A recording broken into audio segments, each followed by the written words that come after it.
That bitch. This story was slightly different from the stories that I had heard before, and there were a lot of flaws. Boss Luo opened his mouth and then snapped his fingers.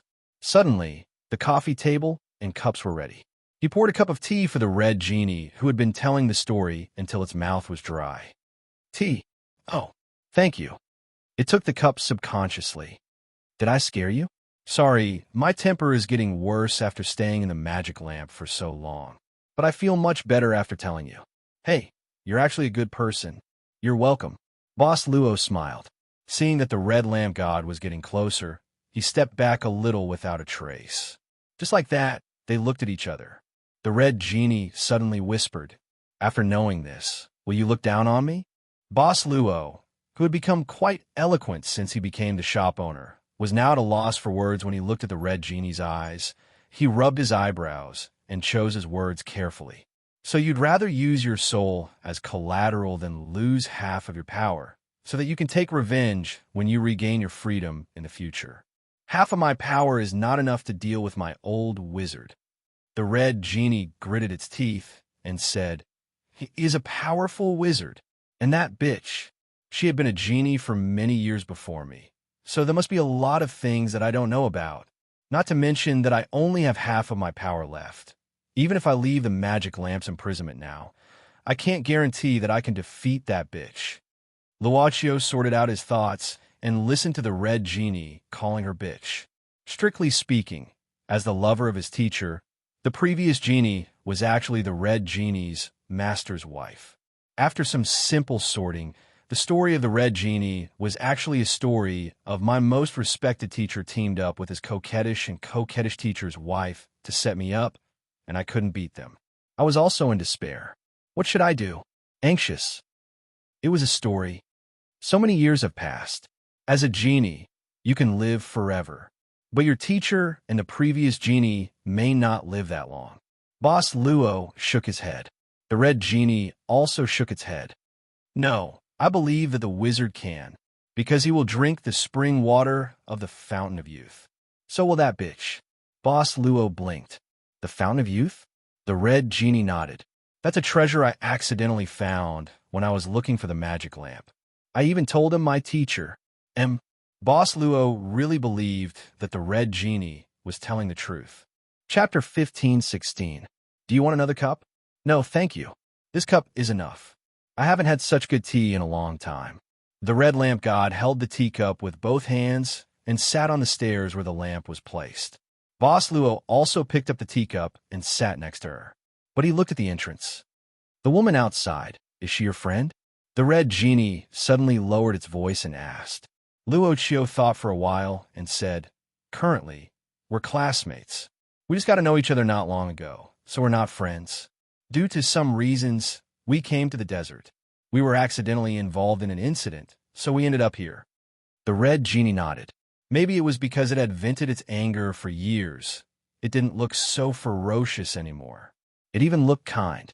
It looked at Boss Luo and said in an experienced tone, "It's good that you don't have too much to do with each other. I can tell you that women are the scariest creatures in the world and the most unwanted. They will not only hurt you, but also rob you of everything. Especially beautiful women. They are as vicious as snakes and scorpions." That bitch. Crack.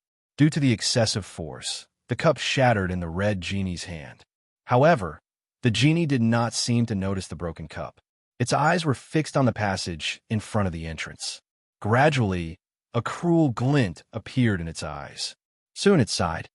"Although she is a woman, there is no doubt that I hope she can pass this test. Otherwise, I don't know how long I will have to wait for the next time." After Luaccio made the third wish, the magic lamp replied that it needed to wait for the next qualified person to appear. Claudia would be the next candidate, according to the situation of the curtain wall. But obviously, the possibility of her passing was quite low. Even if she can pass this test with her willpower, she may not be recognized by the magic lamp. After all, this test was built by the last person who summoned me. It's still not as good as the magic lamp's recognition ability. But if she can pass the test, the possibility of being recognized by the magic lamp will be higher. The red genie sighed again and said faintly, "I don't know when the next person will summon me. You. If you're not in a hurry to leave, can you stay and chat with me? Of course. Boss Luo nodded and moved away slightly. He smiled and said, I also want to know more about the Fountain of Youth, if you are willing. The red genie said casually, It's called the Fountain of Youth, but it's actually not a divine item. Strictly speaking, it's an extremely evil thing. The red genie sank into its memories and said slowly, At that time, I was frantically searching for the magic lamp. I went through many tests, and the place where the Fountain of Youth was located was one of them. The place where it was located was guarded by powerful monsters. In front of those monsters, even the strongest human warrior would be easily torn to pieces. When you defeat these monsters and finally arrive in front of the Fountain of Youth, what awaits you is a test of humanity. Is there a problem with the Fountain of Youth? The red lamp god nodded. It's not as beautiful as you think. If you want to regain your youth through it, you have to make a sacrifice. You have to throw the sacrifice into the spring water and then drink the spring water to regain your youth. To put it bluntly, it's equivalent to depriving a person of their time and transferring it to another person. If you want to maintain your youth, you have to keep feeding it young lives. Moreover, it's not like you could just throw anyone into the spring water and it'll succeed. Those who walk into the spring water must be willing to sacrifice themselves. A life for a life. Luocio couldn't help but lower his head and ponder. The red genie didn't seem to notice Boss Luo's subtle expression. This Fountain of Youth is too evil. At that time, I even wanted to destroy it. But everything has a spirit. Since this spring water exists, perhaps it exists for a reason. I shouldn't break the laws of nature. So in the end, I didn't destroy it. I just sealed it up. It said bitterly, now that I think about it, I really should have destroyed it back then. I shouldn't have told that wizard. Well, he could live with that bitch. The wizard must have a way to make people willingly walk into the spring water, just like how he did to me. Hey, why are you walking over there? There's no place to sit. I want to see this mural. Boss Luo said indifferently, I'm quite interested in history. This mural is a good opportunity to learn about history. Oh, I see. Then take a look. The red genie nodded and then said enthusiastically, You can ask me if you don't understand. It's okay. I just want to find someone to talk to. After all these years, it's rare to find someone willing to listen to me. By the way, do you have a woman you love deeply? Let me tell you, women are. Claudia still can't get over it. In the illusion, there are things that people wanted but couldn't get. It was something that could make people willingly fall into it, something called desire. Claudia, what do you want to be when you grow up? In the courtyard, Professor Siejiru held the little Claudia and asked softly, The little Claudia looked at the blue sky and thought seriously. Not long after, she had an answer. I want to be like Dad and explore all over the world. That's not called exploration. Professor Siejiru laughed. That's part of Dad's job. It's to study the origin of ancient gods. There are many dangerous things in exploration, but Dad's job is very safe most of the time. Then, the little Claudia didn't understand these things. Biting her little finger, she thought for a while and said firmly, Then I want to be like Dad and do research. If that's the case, then Claudia will have to study hard. Professor Siejiru lifted her up. The surroundings suddenly turned into a sea of flowers. It was like a dream. In the tunnel, it was cold. There was no huge wealth or sea of flowers. Claudia curled up under the wall and suddenly woke up. She subconsciously touched her cheek and found something even colder. It seemed to be water. She raised her head. Above her head, there were droplets of water dripping down from the passageway, landing on her cheeks. Claudia took a deep breath and patted her cheeks to wake herself up. She seemed to have fallen into an illusion, but she couldn't say why she fell into this illusion. But she remembered that she followed Luocio's footsteps and then got separated. Claudia quickly stood up. There was only one straight path in this tunnel. She could only follow the tunnel and walk forward. Not believing in ghosts and gods was the basic culture of a person who believed in science. She was determined to become a mathematician, so she wouldn't be frightened by this. No way. But not long after she was frightened, she saw a light in front of her. Claudia quickly ran to the light source, the exit. In front of her, there was a huge room with lights all around. In the center, there were two huge statues like guards. On the table in the middle, there was an ordinary-looking oil lamp. Claudia was stunned at first. Then she saw Luaccio. Luaccio was standing in front of a corner of the wall, looking at the murals on the wall. "Luo?" Claudia tried to ask cautiously. "You?" Boss Luo turned around and glanced at Claudia. Then, he smiled. "Did you encounter anything special on the way?" You waited for a long time?" Claudia frowned. She couldn't remember much about what happened in the passageway. She only remembered that she seemed to have fallen asleep while walking. "Not long." Boss Luo shook his head and said, "It was even faster than I thought." Claudia was confused. Then, she pointed at the oil lamp on the table. Where's this place? That thing? It seems to be the thing that the corpses outside the tunnel want to get." Boss Luo said casually, "An oil lamp. Maybe it's a magic lamp. Then you wipe it a few times, and a fat blue lamp god will come out to fulfill your 3 wishes, right?" Claudia rolled her eyes. "I know the story of Aladdin. Do you want to try?" Boss Luo suggested. Claudia shook her head and looked around carefully. "Can you have some common sense? The thing is placed in such an obvious place. If you randomly pick it up, you might trigger the mechanism." Luaccio smiled. "Claudia, you know a lot." Claudia said, "Father often goes out to explore newly unearthed ruins. Although I'm not interested, I know a lot. I know a few things. For example, this oil lamp on the table. It's very likely that there's an ancient gravity device installed on it. When the oil lamp is picked up, the gravity will be unbalanced, and the mechanism here will be activated. Don't think that the ancient people's things look simple. Most of the time, their exploration of reason is not worse than modern people. They just lack generalization and generalization." "I'm glad that Claudia agrees with the ancient people's wisdom." Luaccio chuckled.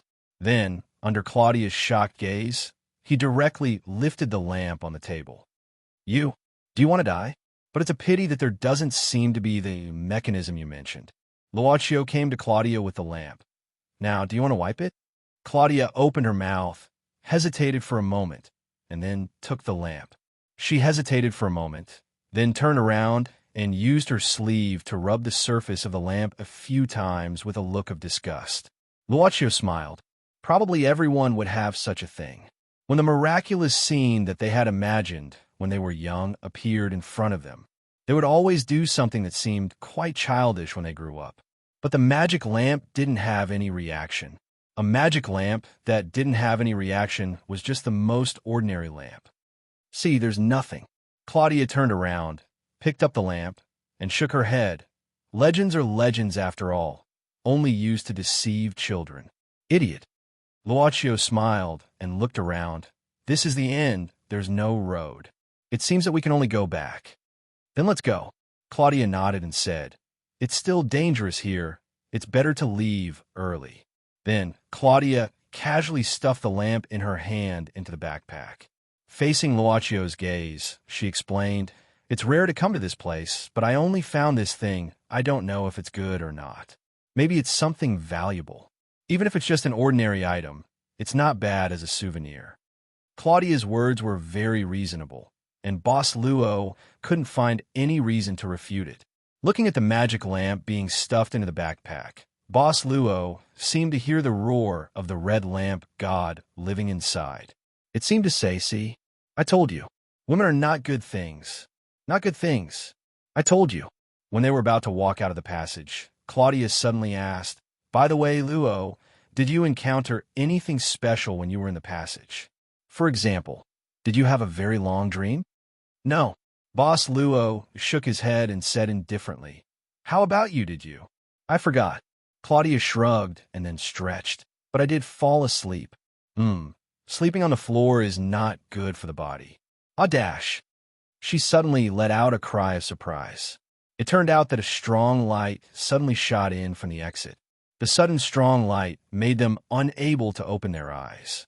After their eyes adjusted to the light, they saw more than 10 men with weapons standing in the room in front of the passage. Those were the thugs who chased Arya in the desert. Clap, clap, clap. Continuous applause sounded. In the middle of the thugs, a man in his 40s slowly walked out. He seemed to be the leader of this group of thugs. He was wearing a combat suit, but the combat suit was on top of a long-sleeved white robe, which looked a bit out of place. You, don't come here. Claudia stepped back in fright, but she didn't know why she remembered what she said before, so she braced herself and walked forward. Her hand trembled as she raised the pistol she found on the corpse. Give up resisting. The leader shook his head. Give me the things you got from inside. I can let you leave this place safely. Otherwise, you'll end up like the corpses on the ground. Bang! Just as the man finished speaking, a loud sound rang out. With a flash of fire, the man felt a burning sensation on his temples. It was a bullet. The bullet grazed the hair of the leader, and the shooter was Claudia. Claudia's hands trembled even more at this moment. She even wanted to cry. She didn't want to shoot, and she didn't want to fight with more than 10 rifles, but she had no other choice. Because she was too nervous, the pistol went off by accident. The man was furious. Kill them. Chapter 15:17.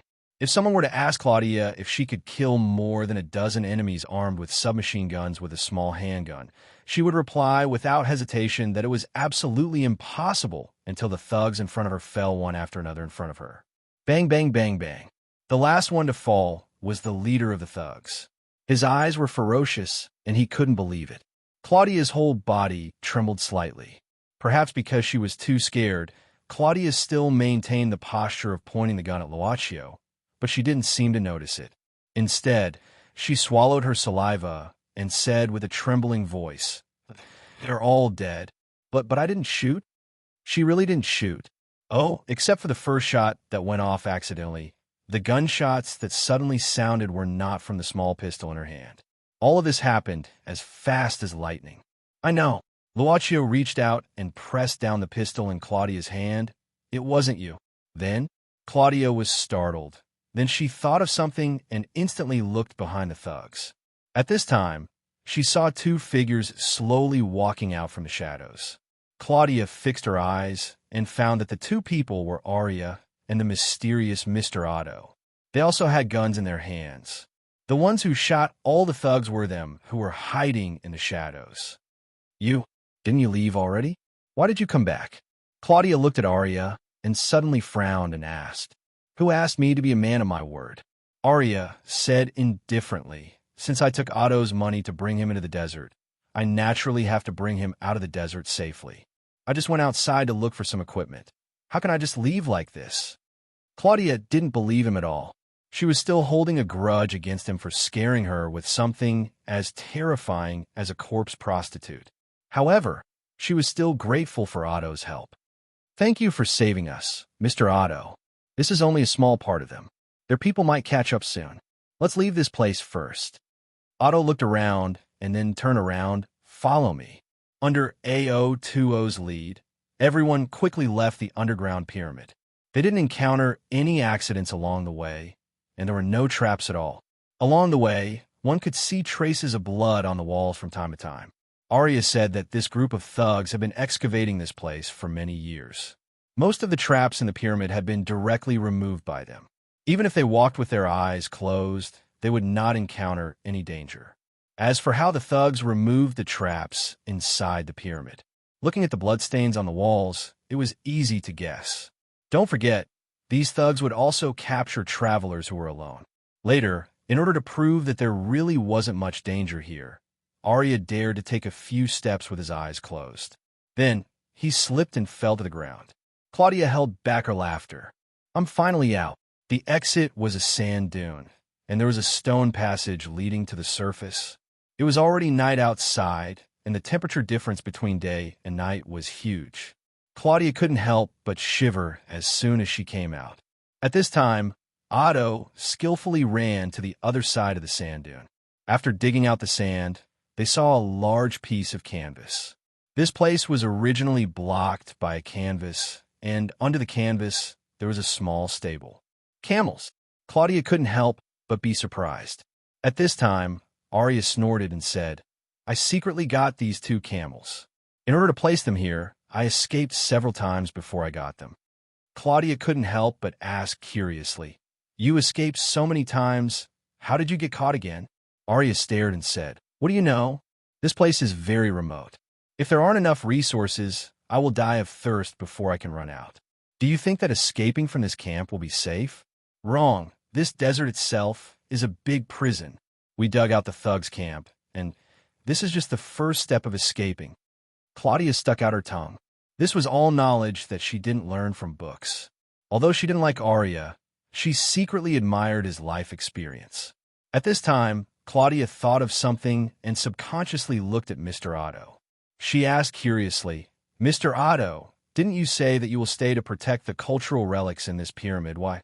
Otto said calmly, "This is just an excuse. I need to stay to prevent Arya from escaping. After I get caught, I can still say a few words to the thugs. Otherwise, this guy would have died long ago. Now that everything is ready, I naturally don't need to stay. I can't protect the cultural relics here alone. The best way is, of course, to leave this place and then ask the local government to come forward and clean up this group of robbers. No matter what, Mr. Otto saved us." Boss Luo suddenly interrupted. "What are your plans now?" "It's not our plans, but your plans."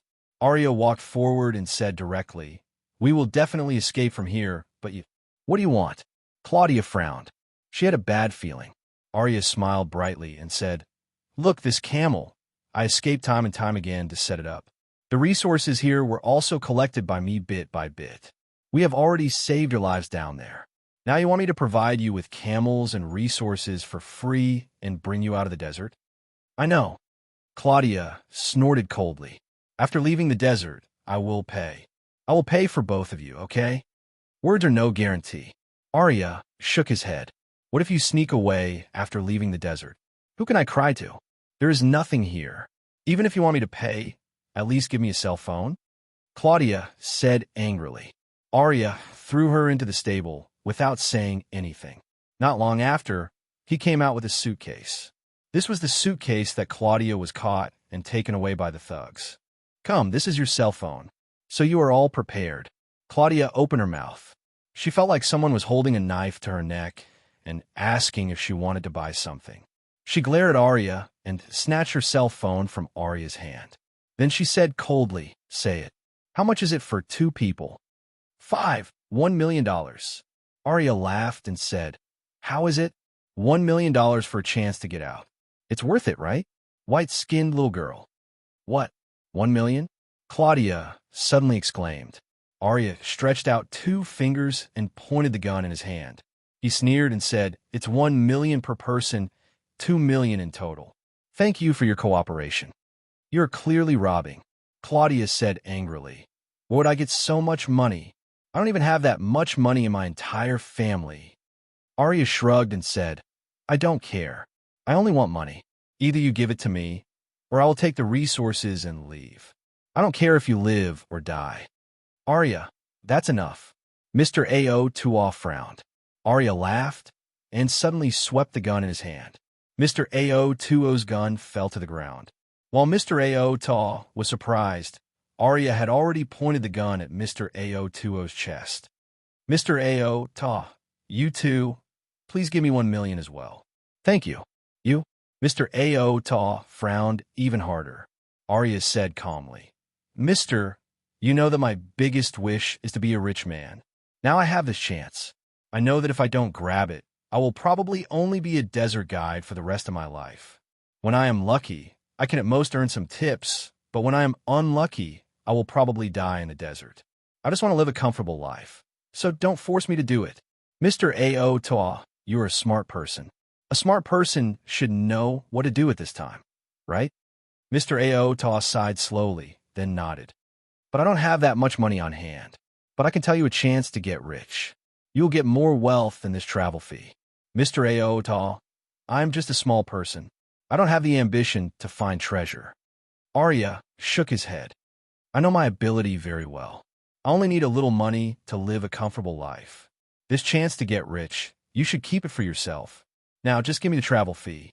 Mr. Ao looked at Arya silently, then took the phone he handed over. "Now it's your turn, white-skinned girl." Arya smiled with satisfaction, then looked at Claudia and Boss Luo again. I don't have that much. Even if you kill me here, I can't give you 2 million. Claudia shook her head with a sense of despair. Arya didn't care. He pointed the gun at Luaccio. His meaning was very clear. Since the girl didn't have it, then the guy would do it. It didn't matter who gave it. As long as he had the money, everything was negotiable. Boss Luo thought for a while and said, "Mr. Arya, if we don't give you the money, you will take all the supplies and camels and leave us behind, right?" Arya shrugged and said, "I will leave you with a pack of biscuits and half a bottle of water. How is it? Am I merciful enough?" "Thank you." Boss Luo nodded and said calmly, "Then we only need a pack of biscuits and half a bottle of water." Claudia was dumbfounded. Shouldn't this new classmate be a rich kid from an Eastern country? Arya was also dumbfounded. How could someone not want to live? You don't want to live? Arya frowned. How long can you last with a pack of biscuits and half a bottle of water? In the desert, you will collapse in less than half a day. I'm not kidding.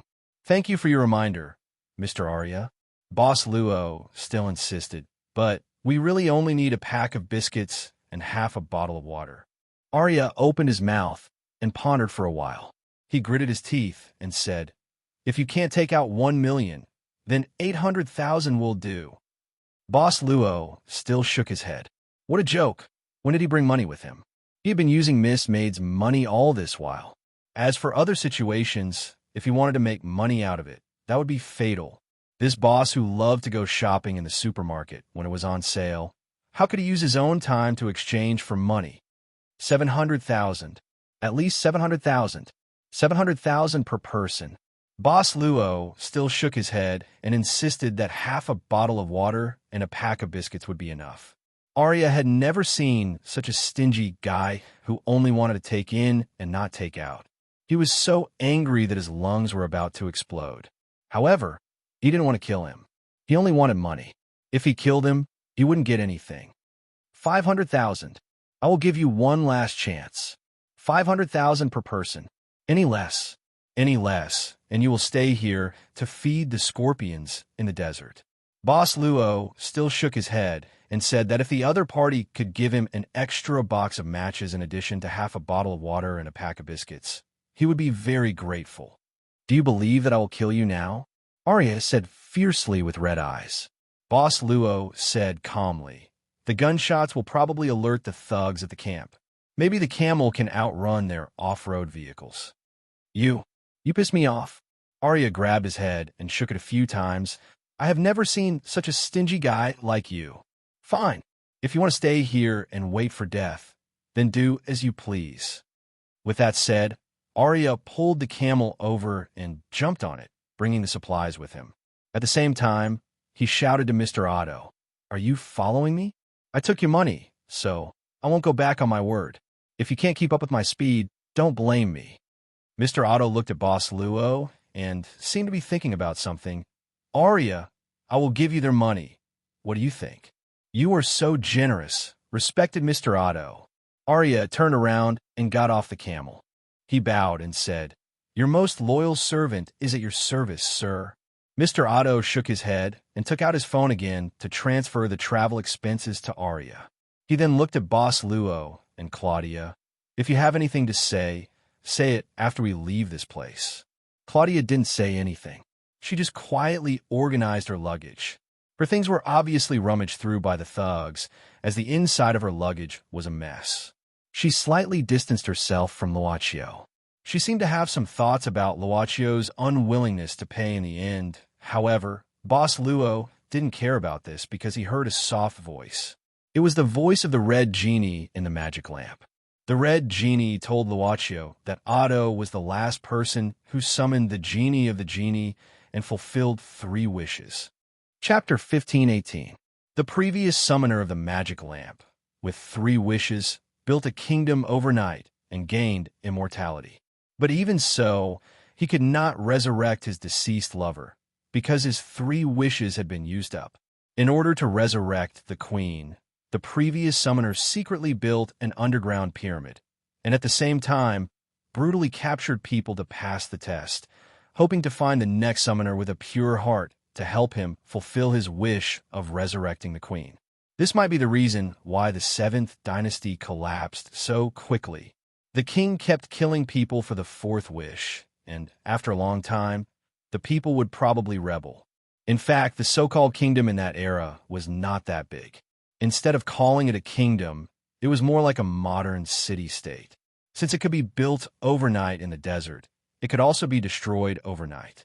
So, if Otto was the previous summoner, then he probably knew about the underground pyramid, and even knew the location of the magic lamp.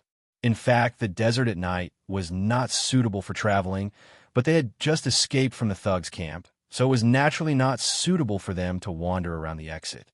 Although Arya had completely fallen out with the group on the issue of collecting travel fees, the principle of doing things after receiving payment was still acceptable.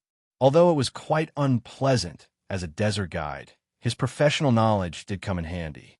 After riding the camel for a long distance, Arya found a few empty houses in the desert that were built with mud and stone. It's too cold now, and the vision is not good. It's easy to turn back. Let's rest here and continue our journey until dawn. No objections. Arya began to live, and then he distributed drinking water and food to everyone. After that, he carried all the supplies, took the camel, and hid in the house next to it. What a paranoid guy, Claudia said with hatred. But she also knew that since their relationship had become so tense, Arya's actions at this time were understandable. To be honest, if she was in Arya's shoes, she would probably do the same thing. Claudia took half a bottle of water and a bag of dry food and hid in the corner of the house, eating silently. Since they started their journey, Claudia did not take the initiative to talk to Boss Luo again. At this moment, something suddenly flashed out of the room, causing Claudia to jump up in fright. It was a light yellow lizard with a hint of stone gray. Most women were a little afraid of this kind of reptile. Just as Claudia screamed, Mr. Otto suddenly swung his hand and a cold light flashed. It was a small dagger. Just like a clown in a circus performing throwing knives, the shiny dagger directly pierced the lizard's head and nailed it to the ground. Dead. Mr. Otto walked over, stepped on the lizard's body, and pulled out the dagger, and said calmly, "This is the king lizard, a lizard species unique to this place. But this lizard, it is not very dangerous. Scare me to death." Claudia heaved a sigh of relief before glancing at Mr. Otto. She suddenly felt that this man with a face full of vicissitudes seemed to be rather reliable. At the very least, he was much better than a certain gigolo from the East. "I often walk in the desert, so I encountered it.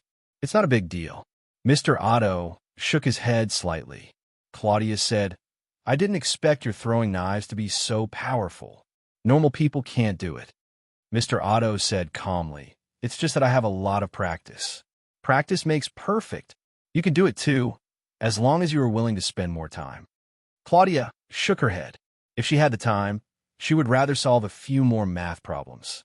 Of course, the premise was that she could safely leave the desert and return to civilized society. "Mr. Otto, where are you from?" Unknowingly, Claudia approached Mr. Otto and began to curiously ask some questions. She seemed to have forgotten that inside the house, Boss Luo was still tidying up the fire. Boss Luo was using normal methods to make the fire more vigorous. He had learned some wilderness survival knowledge before. When he was a child, his father took him to a certain army camp to learn. However, this knowledge was generally not useful. "This fire is just right," Mr. Otto suddenly said. "It's just right for barbecuing." Where did the meat come from?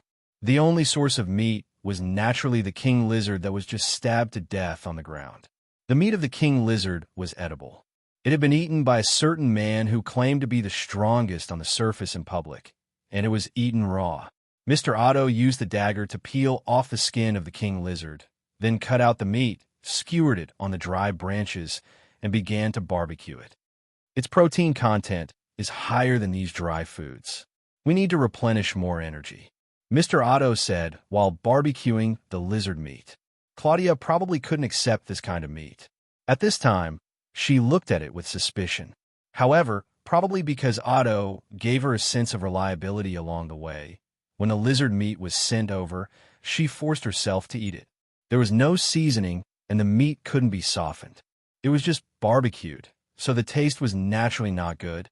However, In this difficult and dangerous environment, there was a special fragrance of oil as she ate. Boss Luo also took a small bite and nodded. The control of the fire is really good. Mr. Otto also likes to cook. When I'm bored, I always need to find something to pass the time. Mr. Otto said calmly. Boss Luo said, Mr. Otto, you often go around the world to inspect cultural relics. Do you also feel bored? I need a rest. Claudia looked at Boss Luo and rolled her eyes. Who goes around the world every day? You always need to have time to rest. Isn't it normal to find something to do and relax during rest? That's true. Boss Luo smiled and then stood up. I'll go outside and pick up some dry branches. Up to you. Claudia shrugged casually. Mr. Otto didn't say much. He only said that the weather outside was cold. He threw a coat to Boss Luo and asked him to wear it. He was afraid that Boss Luo would be in danger, so he gave him the dagger to defend himself. You don't have to be so nice to this guy. Claudia shook her head and said in a low voice. After Boss Luo went out, did you quarrel? Mr. Otto smiled and said why. Claudia said calmly, I don't like to be with selfish people. I'm not familiar with him to begin with. Mr. Otto naturally knew that Luocio insisted on not giving money when Arya made things difficult for him. He looked at Claudia and said, Not familiar? If you're not familiar with him, why did you come to the desert with him? Because of some other reasons. Claudia shook her head and sighed. Now that I think about it, am I crazy? I only know him for a few days, and I actually followed him to such a godforsaken place. I must have been possessed. Maybe he insisted on not giving Arya travel expenses for some other reason. Mr. Otto thought for a while and said, What reason? Claudia muttered unhappily. Maybe, even without Arya's resources and guidance, he still has a way to bring you out of the desert. Mr. Otto suddenly said, His stamina is very good, and he seems to know how to survive in the wild. This guy has good stamina? Such a weak person? Claudia said in disbelief. Looks like a young master who is used to being served. And stingy. You need to observe more in life. Mr. Otto shook his head. Your eyes will deceive your first perception. Some people, some things, you can only know their nature after getting along with them for a long time. Claudia didn't agree and shook her head. Maybe, when young people grow up, they will become more mature. Experience will also teach them a lot of things, but that will be many years later. But the maturity after many years won't be able to solve the current problem. It's not a bad thing to give some patience. Mr. Otto smiled slightly. Claudia snorted softly and said, If a woman gives a man patience, who will give a woman time? A woman's body, youth, and appearance are all ready-made. Don't men always like ready-made? Most of them do. Mr. Otto didn't deny it and said in a low voice, Give a woman time. But even if you give a woman time, the seemingly eternal companionship will still come to an end. This wasn't the topic to be discussed at the beginning. Claudia was startled and felt that she was being led astray. She couldn't help but shake her head. Why are you thinking so much?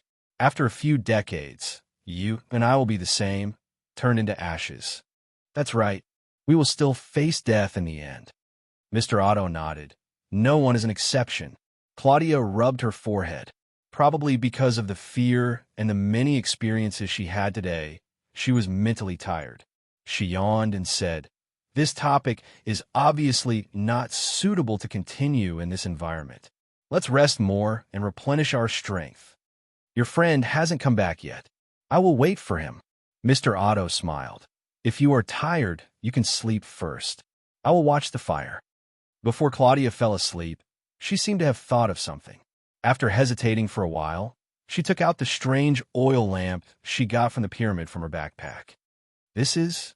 Mr. Otto was slightly startled. Claudia said casually, I found this in the pyramid. Those thugs seem to want this thing. It is probably very valuable.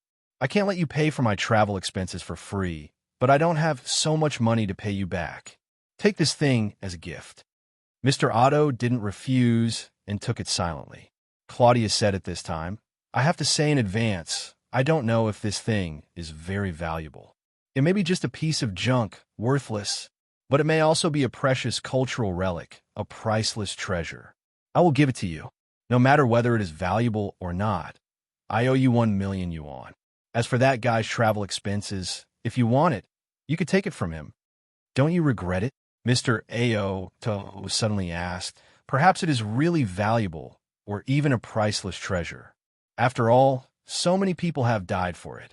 Furthermore, I did not say that you have to pay me back. You can pretend to be silent and wait until we leave the desert.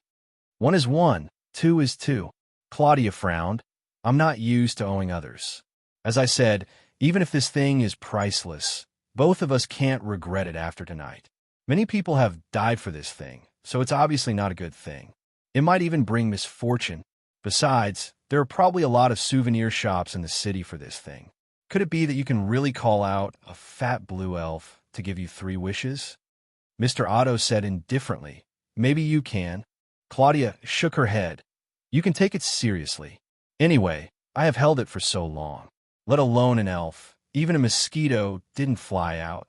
As long as you are happy. Mr. Otto was silent for a while. He kept looking at the oil lamp in his hand. No one knew what he was thinking. In his silence, Claudia fell asleep because she was too tired. She woke up because she heard some movement. She was a person who woke up very easily. The sound came from the crackling of burning twigs.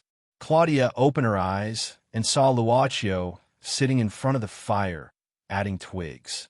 But she didn't see Mr. Otto. She couldn't help but frown. It was the first time she spoke to Boss Luo since the exit. Where is Mr. Otto?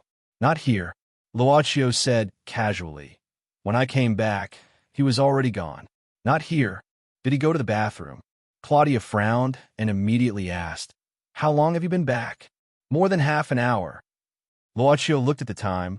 I saw you fell asleep, so I didn't wake you up. More than half an hour? Claudia hurriedly sat up and looked at the place where Mr. Otto had been. There was nothing left except for the unfinished lizard meat skewered on a few dried twigs. He can't be gone for so long for no reason, right?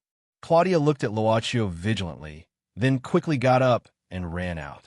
Boss Luo didn't care. After breaking a twig and throwing it into the fire, he took out a book and started to read Grimm's Fairy Tales. This was actually Grimm's Fairy Tales by Teacher Poulin, but Boss Luo borrowed it from Teacher Poulin, and Teacher Poulin gave it to him without any hesitation. Not long after, Claudia hurried back with a slightly panicked expression. Aria is also gone. Camels, water, and food all are gone. He left us. But Mr. Otto was also gone. Suddenly, Claudia thought of 2 possibilities. First, Luaccio killed Mr. Otto and Aria when she was asleep and hid the water and supplies. But obviously, he had no motive to do so. Then the second possibility. Otto and Aria left together and took away all the water and food. But why did they do that? Exactly what happened? Claudia sat down weakly, only feeling a huge sense of fear. Even though there was a burning fire in front of her, she still felt cold. What time is it now? You still have the mood to read. Where did you get the book? Ignoring Claudia's last question, Boss Luo closed the fairy tale book and said indifferently, Then Claudia, what do you think we should do next? Of course we should catch up with them. Claudia was slightly angry. How can you be like this? Since you came back long ago and found that Otto was gone, don't you have any thoughts? Have you ever been away from home before? As she spoke, Claudia walked out directly, but it was dark outside, and there was no road in the desert. Who knew which direction Aria and Mr. Otto went? Or let's go this way. Boss Luo picked up a torch and pointed at the stars in the sky. North Star. Chapter 1519. Going back seemed to be a dead end. The thugs would definitely not let her go so easily. So compared to the torture she would face if she went back, Claudia was more willing to go into the unknown desert. Why don't you look nervous at all? Claudia could not help but frown.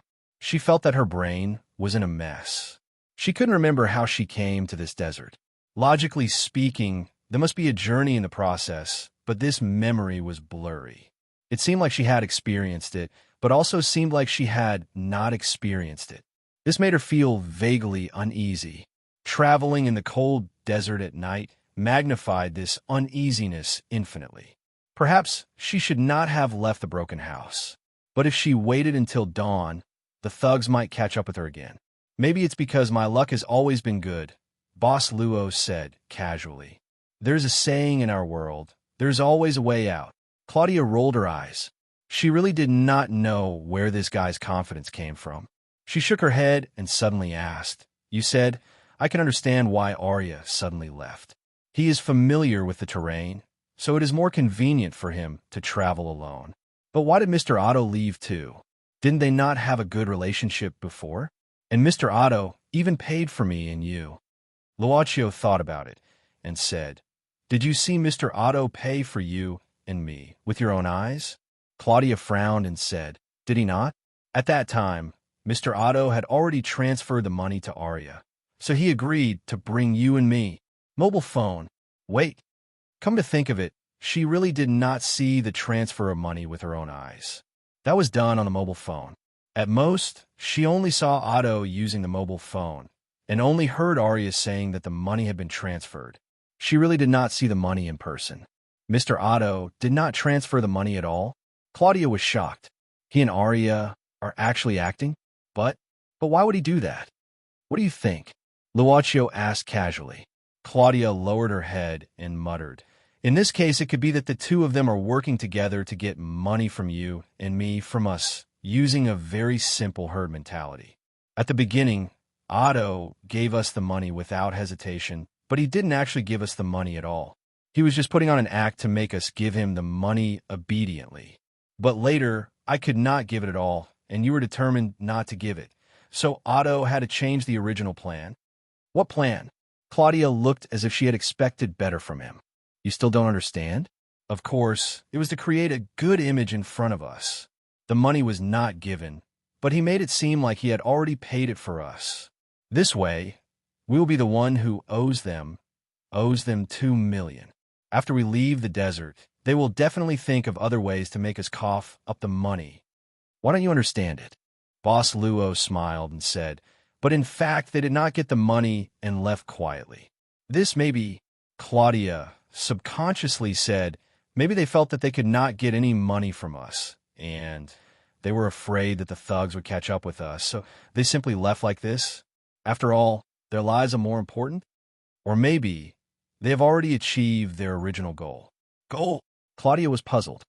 What goal? They did not get a penny from us at all. I did not even give them an IOU or anything like that, except for a broken oil lamp. You mean the oil lamp? You gave the oil lamp to Otto, right? Claudia said helplessly. I did give it to him. I'm not used to owing people things. I thought that if this lamp was something valuable, giving it to him would be a way to repay him. After all, he did save us from the ruffians. If not for him, we would have probably been shot dead by the thugs outside the secret room. But I don't understand. If it was just for the oil lamp, why would he do so many things and even conspire with Arya to put on an act? Wouldn't it be more efficient to ask directly or even threaten directly? Yes, it would be more efficient to ask directly. Luocio followed Claudia's train of thought and said, After all, they had the upper hand at that time and could have made us hand over the oil lamp. But why did he do that? Or he was worried about something. Claudia thought for a while and finally shook her head. But I really don't understand. What was he worried about? He couldn't be worried that the oil lamp in my hand could really summon the fat blue elf. He was afraid that I would use a wish to save myself. So he helped to save us, right? Student Claudia, you are really smart. Boss Luo praised. Claudia rolled her eyes again and said rather irritably, Now I know why you came to the Academy of Theology. You are probably a delusional patient who has been poisoned by the mythological poison and thinks that there are really gods and monsters in the world. Don't forget, it's not like I haven't touched that lamp before, but there was no fat blue elf at all. Boss Luo just smiled non-committally and then pointed to the front. There seems to be light over there. Why don't I go take a look? Maybe it's Arya and Otto. On the other side of the sand dune in front, there was indeed a glimmer of light. But if it was Arya and Otto, Claudia obviously didn't believe it. First of all, they were only relying on the North Star to travel, and Arya and Otto might not be going in this direction. Even if they were going in the same direction, they were riding on camels, and she was walking on foot. It would be strange if she could catch up with them. But even if it was not Arya and Otto, even if it was just a traveler in the desert, it was still good to meet them. At least there was a chance to seek help from the traveler. I hope your luck is really good. Claudia glanced at Luaccio and finally whispered, I'm sorry. Why are you apologizing? Boss Luo asked curiously. Claudia hesitated for a while and then stammered, Because you should have a share of the oil lamp, but I secretly gave it to Otto. Actually, she didn't trust him at first because of the travel expenses, but she couldn't say it out loud. It's okay. Boss Luo said indifferently, That oil lamp for me is not very useful. All right then. Claudia nodded, but she didn't understand the true meaning of the words, not very useful. She only thought that Luaccio actually treated the oil lamp as an ordinary item. They quickly passed the sand dune with a glimmer of light. Sure enough, it was not Arya and Otto, nor was it the group of thugs in the camp, but a small group of nomads. Oh, it's the Bedouins. These two fellows are lucky. Don't you think so, mister? At the dune where the faint light came from, two figures were looking into the distance. One of them was holding a pair of binoculars in his hand and was talking. They were Arya and Mr. Otto, who had quietly left after taking away the water and resources. The desert always protects the pure-hearted, Otto said indifferently. Let's go. I still need your help, Arya. Okay, mister. Arya smiled. Who asked me to take 3 million from you? Mr. Otto didn't say anything. He just quietly sat on the camel.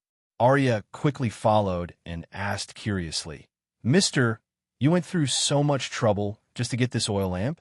What's so special about this oil lamp? The oil lamp was now in Arya's hand. He breathed into the oil lamp and rubbed it. Probably everyone would do this subconsciously, probably because of a little unrealistic delusion. Mr. Otto didn't even look at it, as if he already knew the result. He said indifferently, For those who are qualified to own it, it's a treasure that can fulfill any wish. For you, it's not even worth much. Arya shrugged and threw the oil lamp back to Mr. Otto. I like dollar the most. I don't like things that are worthless. You white skins are always so weird. You must have too much money and nowhere to spend it. You don't know the pain of the poor. With that, Arya rode the camel in front. Mr. Otto looked down at the oil lamp in his hand and seemed to be lost in thought. Since I passed the test and even brought you out successfully, why didn't I call you out? Mr. Otto frowned. Don't want to see me. At least, we haven't seen each other for so many years. The oil lamp was still in tatters. It even seemed to be covered with a layer of dim dust, and no one could rub it open. At night in the desert, the moon and stars were not rare. Two figures riding on camels slowly walked deeper into the desert.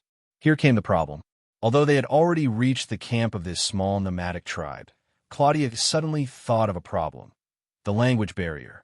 Although the thugs seemed to be locals, they knew British, including Arya, so there was no problem with communication along the way. But what about the indigenous people who lived in the desert? Boss Luo walked up at some point and started talking to a middle-aged man who walked out of tent. Not long after, Boss Luo turned around and waved at Claudia, calling her over. Claudia came to Luaccio's side and asked in surprise, You know their language? I just learned it. Of course, she couldn't say that. Luaccio just smiled as a response, then slowly said, They are Bedouins, a nomadic tribe that lives in the desert. This gentleman is the head of this family. His name is Adil. The others are his family, wife, children, brothers, and so on. Oh, I see. I have heard of them before. Claudia nodded. I heard from my father that they're a very friendly tribe that likes to live a free life, so they have always lived in the desert. Some documentaries have also mentioned them. Boss Luo suddenly said, Claudia knows a lot of things and understands a lot of things. It is as if you are preparing to be an explorer. Claudia shrugged. When you have a father who likes to go on adventures, you will more or less know some of these things that are not very useful. Okay, let's not talk about this. Mr. Adil's family should not be the only one here, right? There should be more nearby. Boss Luo nodded. There's a water supply point nearby, so there should be a lot of Bedouins nearby. I think in the village we went to before, there should be a lot of Bedouins. Those thugs captured a lot of people to develop the underground pyramid, but in the end, there were only women and children left in the village. Claudia already knew where the men went. She suddenly shivered, not because she only knew fear at this time, but because the fear had long exceeded her psychological endurance, so she could not feel it. Now that she relaxed, she realized the horror of this day. She slumped to the ground, her entire body trembling. Her face was pale, and she was sweating profusely. Claudia lost consciousness in an instant and completely fainted. Feeling a trace of warmth, Claudia tried to open her eyes, but her eyelids were heavy, as if something was stuck to them. She could only see a vague figure approaching her in the darkness. "Don't come."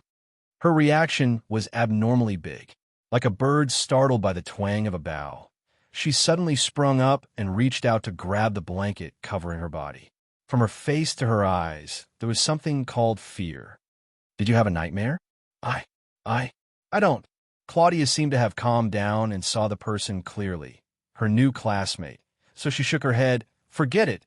It's okay." "That's good." Boss Luo nodded and handed a bowl to Claudia.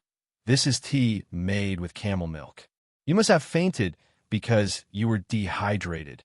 Drink something liquid. It will help you recover faster." Claudia hesitated for a while, then reached out to take the bowl, and then sipped it. She suddenly stopped and looked at Luaccio, then frowned and said, "I'm not used to people quietly approaching me when I'm sleeping. Can you do it next time?" "Of course." Boss Luo nodded and stood up. "There should be an hour before dawn. Have a good rest after drinking the tea." Claudia nodded.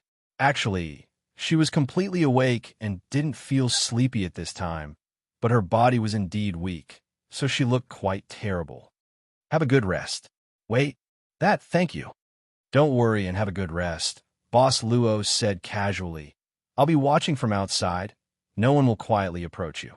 She opened her mouth, but didn't say anything in the end. She just lowered her head and silently drank the warm camel milk in the bowl. She felt that this new classmate in front of her was really a mysterious person. From being hated to now. In fact, it was only half a day. He actually didn't do anything, but her feelings were constantly changing. Chapter 15:20. Generally speaking, if there were symptoms of dehydration, it would take at least a few days to recover. But to Claudia's surprise, when the sun began to shine on the desert, she felt that her body had almost recovered. Perhaps it was the effect of the camel milk tea she drank last night. After all, it was made by the Bedouins. They had lived in the desert for generations and naturally knew many useful things. Claudia could only think in this direction. She could not possibly say that the camel milk tea had such a miraculous effect because her new classmate had cast a spell on it, right? Opening the tent curtain, Claudia saw a streak of gold on the horizon.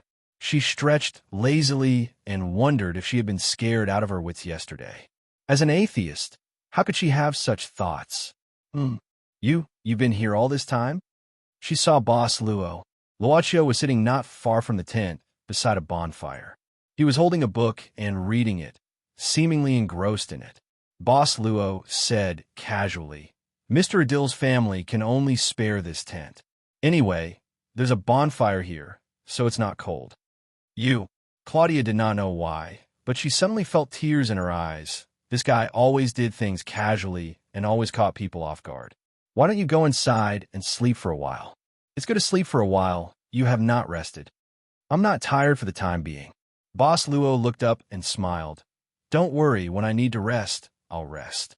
I won't be a burden to you." I didn't mean that." Claudia hurriedly shook her head. After hesitating for a moment, she slowly walked to the bonfire and sat down half a meter away from Boss Luo. She did not speak, just hugged her knees and looked at the burning flames in front of her. The surrounding smell was not very good, and she could not help but frown.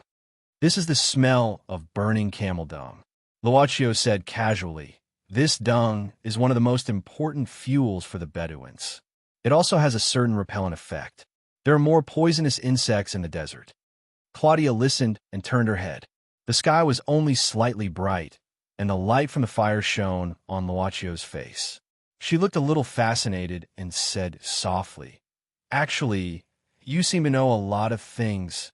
Did you know that you would meet the Bedouins if you walked this way? So you took this path? Boss Luo looked up at the fading North Star and smiled. When I was young, my father told me that if I ever got lost, all I had to do was to look up at the North Star in the sky.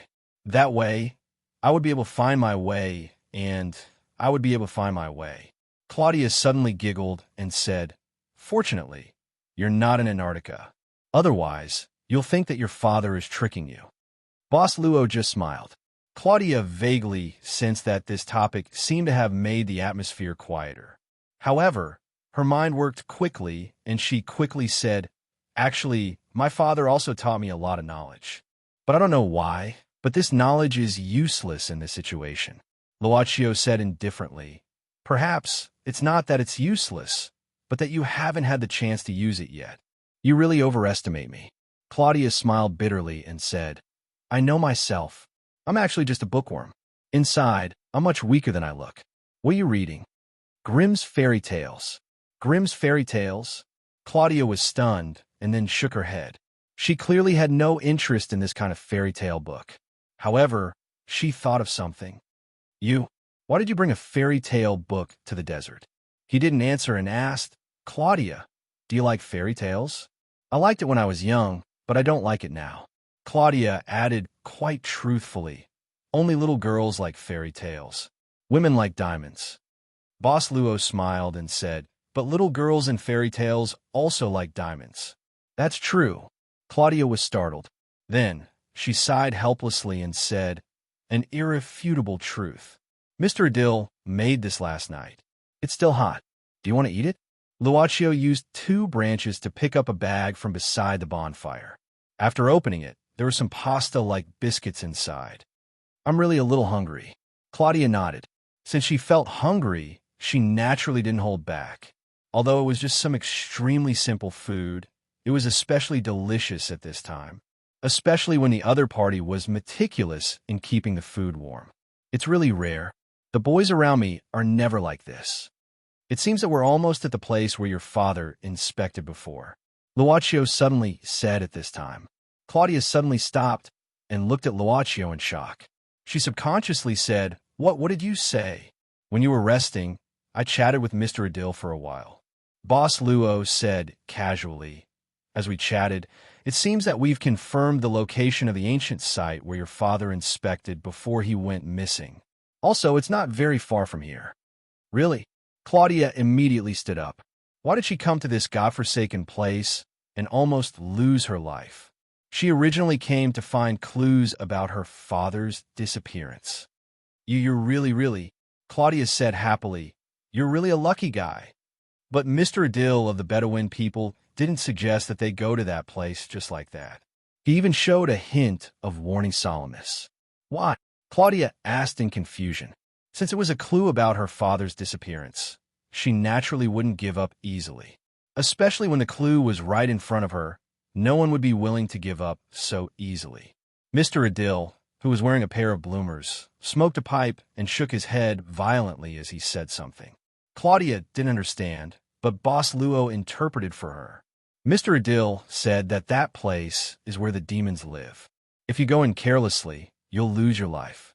Even they don't dare to live near that place, even if it's a very rich oasis. There are no demons in this world. Even if there are only people who are like demons. Claudia shook her head, but she didn't want to continue arguing with the Bedouin people who believed in sections. There was no way to argue with them since they didn't understand each other. She told Boss Luo and asked Boss Luo to tell Mr. Adil that she didn't want to go to that place, but she hoped to buy camels, food, and water so that it would be more convenient to leave the desert. After buying the equipment, wouldn't she be able to go as she pleased? Boss Luo felt that Claudia's cleverness was not bad, so he followed her instructions and talked to Mr. Adil.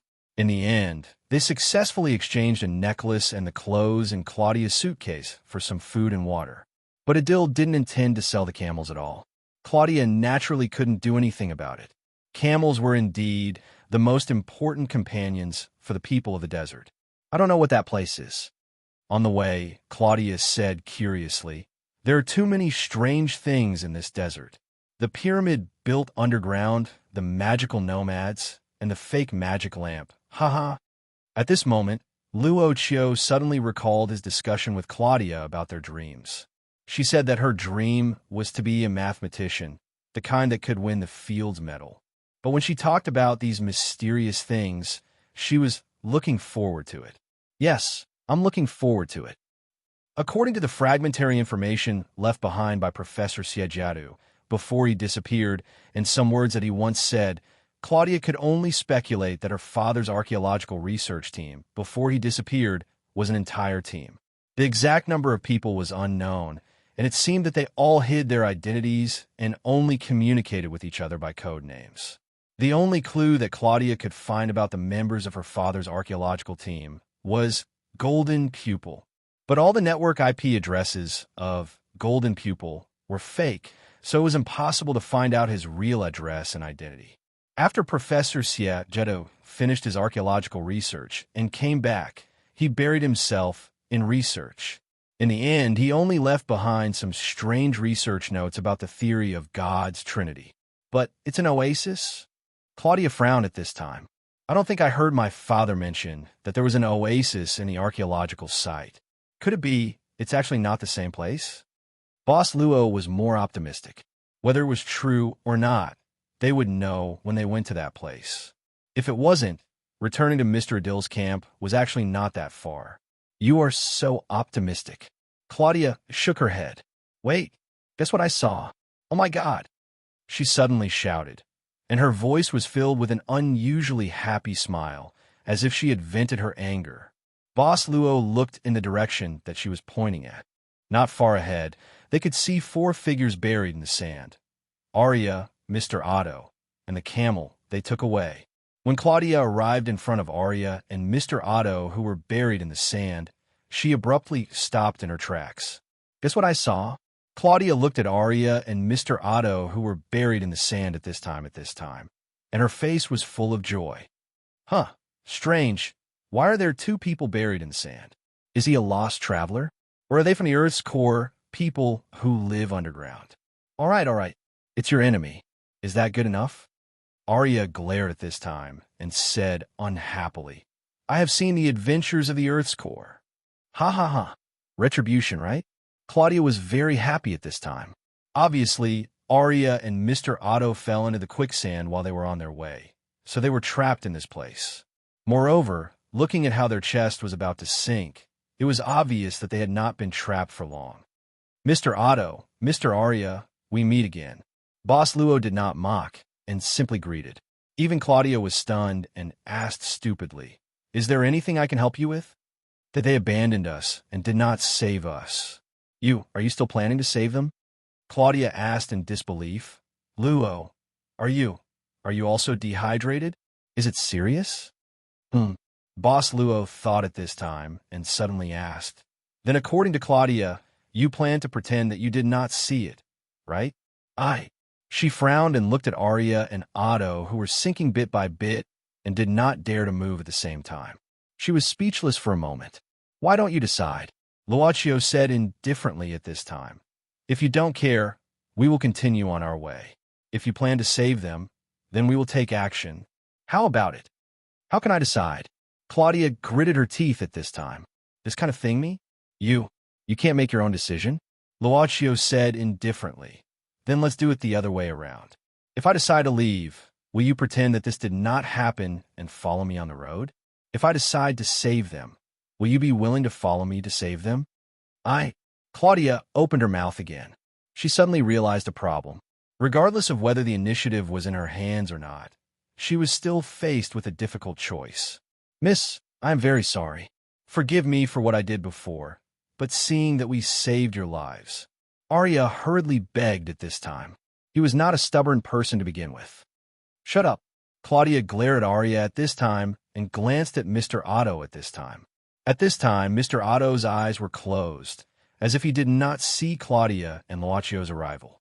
No one knew what he was thinking, but their bodies were sinking to their necks. Why did they not look afraid at all? In the end, Claudia stomped her feet and said with gritted teeth, I can save them, but you have to do as I say. As you command, miss. Boss Luo smiled at this time. Claudia rolled her eyes. then looked at Arya and Mr. Otto, and said coldly, "Saving you is not a problem. But first, you have to give me your bags and weapons. Especially you, Arya. You rotten old man." Arya. Actually, Arya was not old, but the sun in the desert was abundant and the ultraviolet rays were strong, so his skin was rough. He was only 29 years old this year. But what else could he say? How did he know that he would be trapped in the quicksand area? He grew up in the desert, and the quicksand he saw was obviously more than these pampered white skins rolling in bed sheets. Okay? The appearance of the quicksand was really strange. He did not feel anything at all. Looking at the arrogant Claudia, Arya could not help but feel a deep sense of malice. It was as if he was punished for no reason at all. I will not do bad things in the future. Chapter 15:21. After spending some effort, they finally managed to drag Mr. Otto and Arya out of the quicksand. Correspondingly, their weapons were confiscated, especially Mr. Otto. After witnessing his flying dagger skills, Claudia carefully pointed her gun at Arya and asked him to search Mr. Otto's body thoroughly, making sure that he didn't hide a deadly flying dagger in some strange place. Well, somewhere like his boots. In the end, both of their hands were tied with nylon ropes used for climbing. After doing all this, Claudia seemed to relax a little. "Why did you leave us behind?" Claudia looked at the two coldly. She had actually discussed this with Boss Luo before, but she wanted to know the real answer.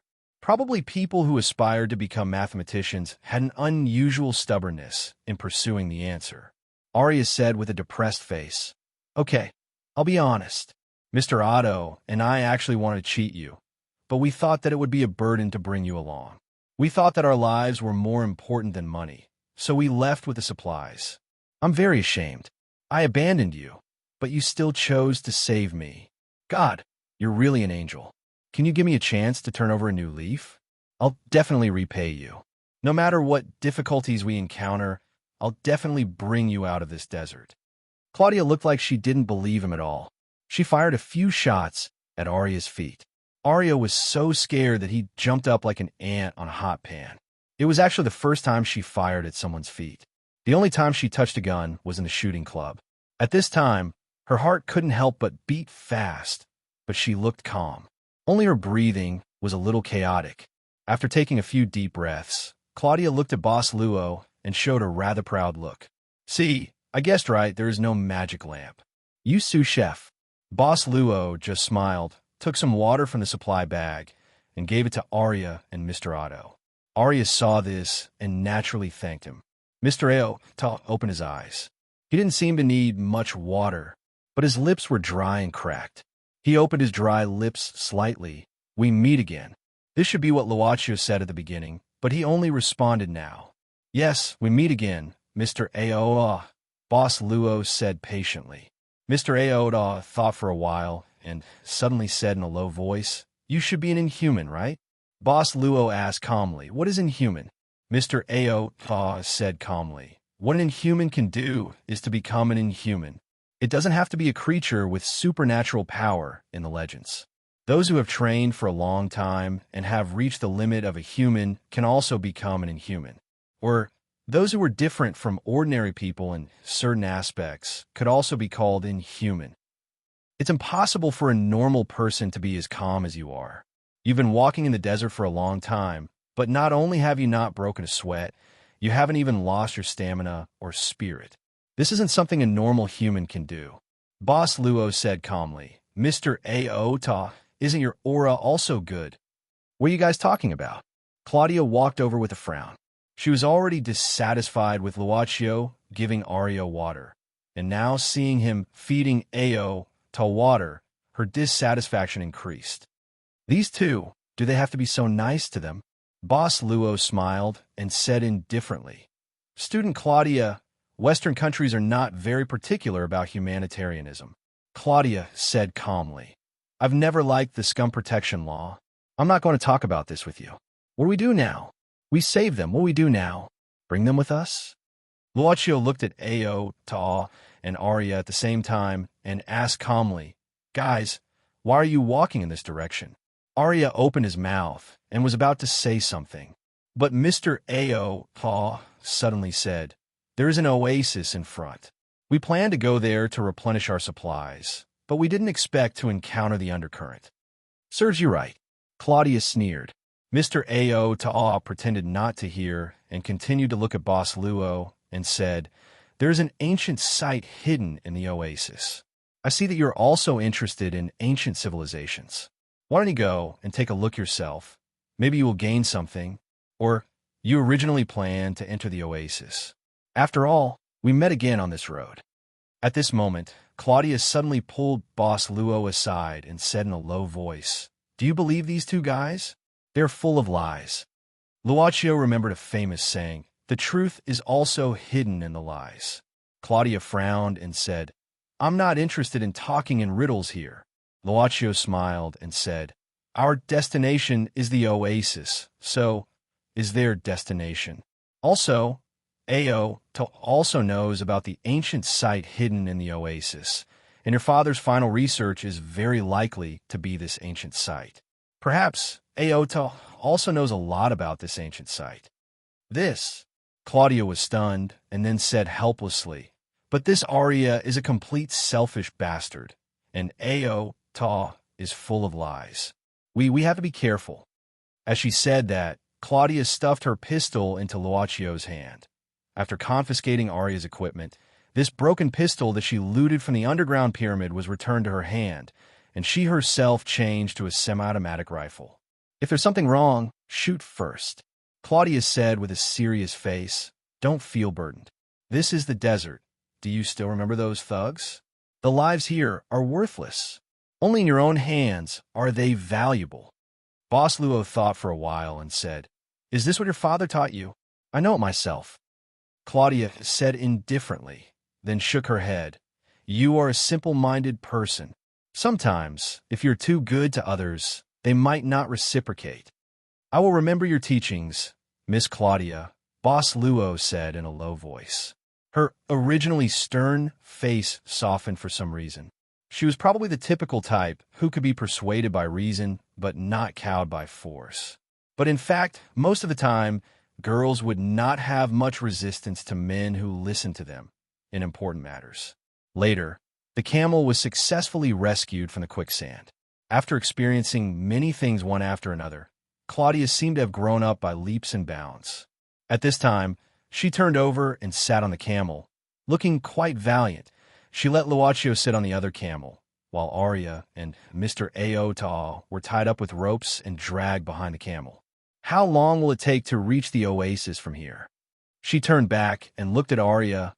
Her tone was not very friendly. Arya was the type who could bow his head and adapt to circumstances. At this time, he said almost flatteringly, "Beautiful lady, the journey is not far. We will definitely reach before you turn into a jerk. Do you believe that I will use sand to block your mouth?" Claudia turned back and stared at Arya fiercely. This desert guide was so scared that he immediately shrunk his neck. But whether he was really scared or not, it was unknown. It was as if they had returned to the prison in the pyramid. Claudia and Arya were constantly arguing, and Boss Luo was chatting with Mr. Aota. "Mr. Aota, have you been to the ruins of the oasis before?" "Once half a year ago," Mr. Aota said casually. Mr. Aota said casually, "At that time, I was exploring this ruin with another archaeological team. Later, something happened and we disbanded." "Half a year ago?" Luocio blinked. At this time, Claudia suddenly looked at Boss Luo, but Luocio threw her a look to calm her down and asked her not to speak first. Claudia nodded slightly, but she was focused on listening to the conversation between the two, so she was not in the mood to continue to trouble Arya. "I can prove that is true." Arya quickly said, "Half a year ago, I also led Mr. Aota and the archaeological team into the desert." Luocio nodded and said, "Archaeological team? What kind of archaeological team is it?" But Aota was thinking about the real direction of Luocio's question. "What kind of archaeological team is it?" He thought for a while and said slowly, "They're all ordinary people. Of course, they're all rare scholars in their own fields, and their knowledge is quite rich. But for the secrecy of this archaeological team, we did not reveal our original names and only use code names." Luocio asked expressionlessly. What is your code name? Ao looked deeply at Boss Luo, and then quickly said a name, Golden Pupil. For a moment, Claudia's breath suddenly quickened, but she remembered Boss Luo's reminder. This time was different from when they just left the pyramid, and she did not know why her trust in this new classmate seemed to be increasing incredibly. She quietly took a deep breath, suppressed the impatience in her heart, and pretended that she did not care very much. Luocio asked curiously, Golden Pupil, does it have any special meaning? Mr. Ao said indifferently, if I say that I have seen most of the treasures in the world, and that I have a pair of eyes that can distinguish real treasures from fake ones, would you believe it? Luocio said indifferently. It takes a very long time to see most of the treasures in the world. Mr. Ao, you have a lot of time. Maybe more than you think. Mr. Ao said casually. Luocio smiled and said, Mr. Ao, I don't know if you can tell me about this ancient site and your exploration at that time. Mr. Ao asked curiously, even if I tell you, would you believe it? Whether we believe it or not is another matter. Boss Luo shook his head and said, but at least it's better than not having any reference, right? I don't know. Unexpectedly, Mr. Ao said this directly. Are you kidding? You don't know? Claudia finally couldn't hold back and said angrily, do you believe that I will bury you in the sand again and let you be exposed to the sun? White girl, I can testify about this matter. Arya quickly said, even if you bury us, I'm afraid that we can't tell you too much. In this situation, it's not that we don't want to cooperate, but we really don't have the ability to cooperate. There are some inexplicable things in that place. Claudia glared and directly raised the semi-automatic in her hand. Arya was so scared that he quickly hid behind Mr. Ao. Mr. Ao didn't seem to be afraid. He looked straight at Claudia and said, I lost my memory after entering the ancient site. So did Arya. Until now, I still can't find a reason why I lost my memory. Maybe I can recover it in the future. But now, I really can't tell you, even if you shoot. You think I don't dare? Claudia clenched her teeth and put her finger on the trigger. Boss Luo said, those thugs may still be chasing us. The gunshot may attract them. Claudia had no choice but to lower her hand in frustration, but she had nowhere to vent her anger. She could only hit the camel's body with the handle of her gun and muttered, only an idiot like you would listen to such nonsense. You're the most reasonable one, yellow-skinned boy. Arya glanced at Boss Luo gratefully. But as soon as he finished speaking, he suddenly fell to the ground and ate a mouthful of sand. It was amazing that he could trip while walking. He seemed to have felt the malice from an unknown place again. You lost your memory, Boss Luo thought at this time, and said, including the other members of the archaeological team. Is it the same? Mr. Ao nodded and recalled. In fact, the formation of this archaeological team is quite mysterious. We only know that there is a sponsor, but we have never seen the sponsor's face with our own eyes. But I have a feeling that this sponsor is actually in this archaeological team. He may have some other purpose. Later, we gathered in a nearby city. After getting to know each other, we set off directly. At that time, the guide was indeed Arya. Arya was recommended by me, because before that, I had cooperated with him a few times, so I know his ability. Very quickly, we found the ruins in the oasis that needed to be explored. At that time, actually, I didn't agree to enter the ruins immediately because there were many valuable things in the periphery of the ruins that were worth studying. But there seemed to be a sudden rush in the team. After a vote, the minority wins over the majority, so we entered the ruins without being fully prepared. Then, I completely lost all my memory after entering the ruins. Mr. Ao frowned at this time. When I came to, I was already at the periphery of the ruins. What was even more unbelievable was that the core building of the ruins suddenly disappeared in front of our eyes. Chapter 1522. Collective amnesia could still be explained by the members of the archaeological team inhaling some special gas or something like that in the ancient site. But for an atheist like Claudia, it was naturally unbelievable that the core building in the ancient site disappeared into thin air. Maybe you think we're the kind of children who are easy to deceive. Her voice was even faintly unfriendly. Mr. Otto said indifferently, I have already said that you may not believe what I say. As for whether what I said is true or not, you can judge for yourself.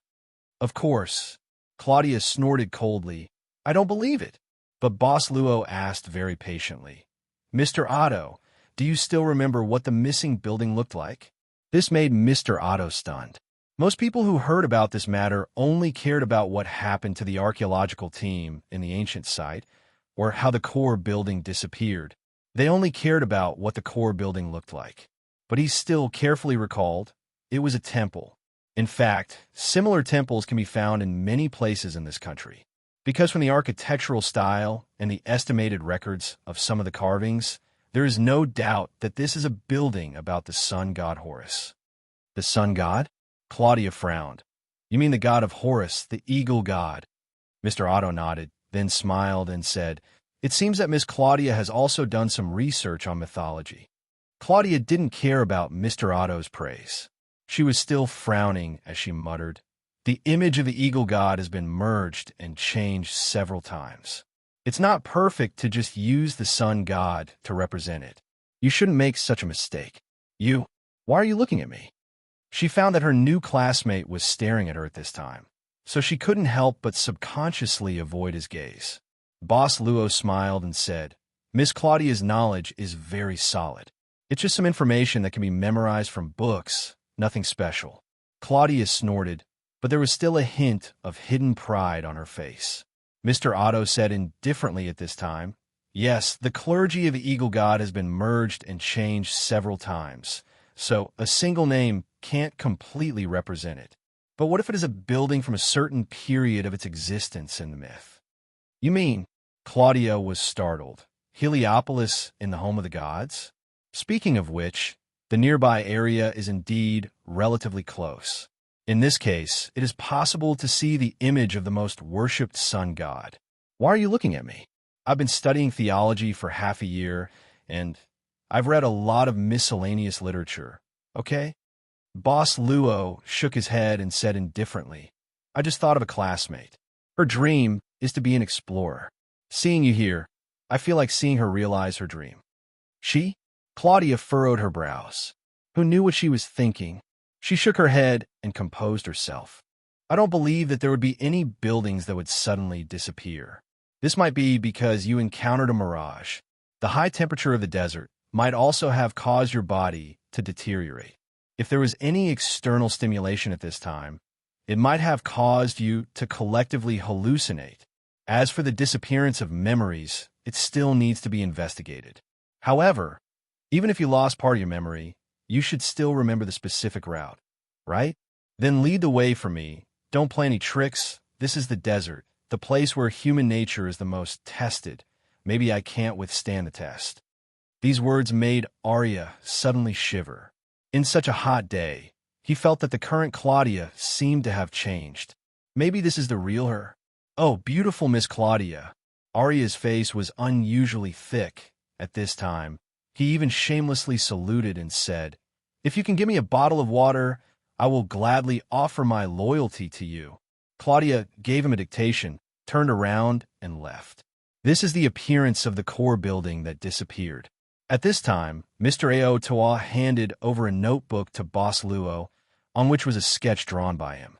The notebook and pen were taken out by Luochio, but no one was curious about how he took them out from his body, and no one found anything wrong with him taking these things out. Obviously, he was empty-handed from the beginning.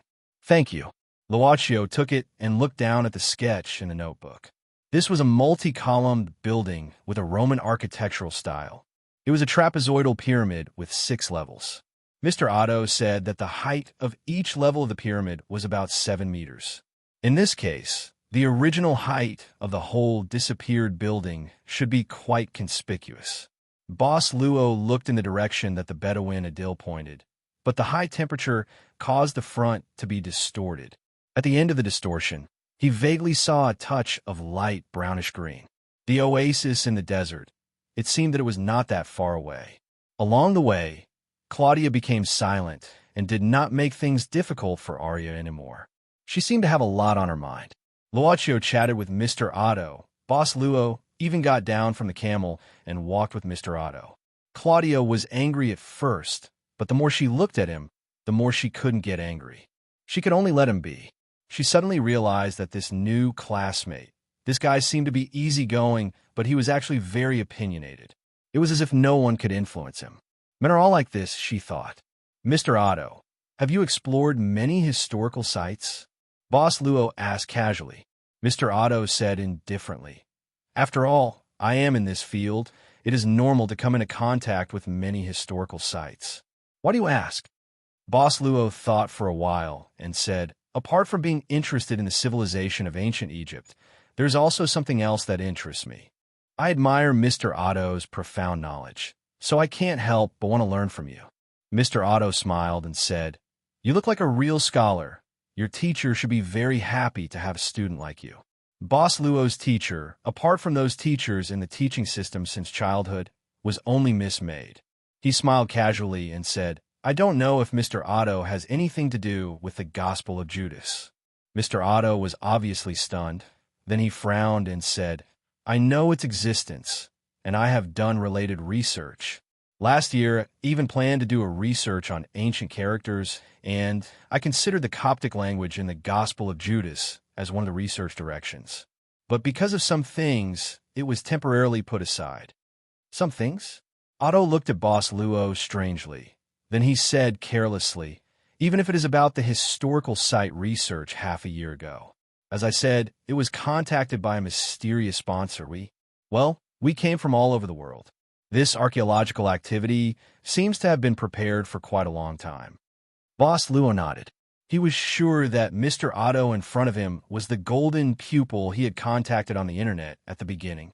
But because the previous shop owner had bought a certain service, Boss Luo didn't think about this problem. The previous owner couldn't restrict the next owner. Obviously, Boss Luo, because as the owner of the shop, his ability to improve was unknown. So even the previous owner couldn't buy a permanent service in this field. Therefore, the previous owner could only use another method to restrict the next owner, Luacio's initiative in searching for his whereabouts with a relatively small price. After all, canceling the initiative for a short period of time was obviously much easier than canceling the initiative permanently. But it was only for a short period of time. When the service expired, or if Luo Chio, as the current shop owner, was aware of it and purchased the cancellation service, then the previous shop owner, his behavior would be worthless. So far, Boss Luo's only opinion on the former boss. His behavior was that the former boss, Mr. Arthas, seemed to be fighting for a relatively relaxed time. Of course, Boss Luo wouldn't tell Mr. Ao Tua these secret thoughts. He still revolved around the Gospel of Judas. Mr. Ao Ta, what do you think about the content of the Gospel of Judas? Ao Ta thought for a while and said, for a long time, this sect has been regarding Judas as a traitor through various documents. But in the Gospel of Judas, this view was overturned.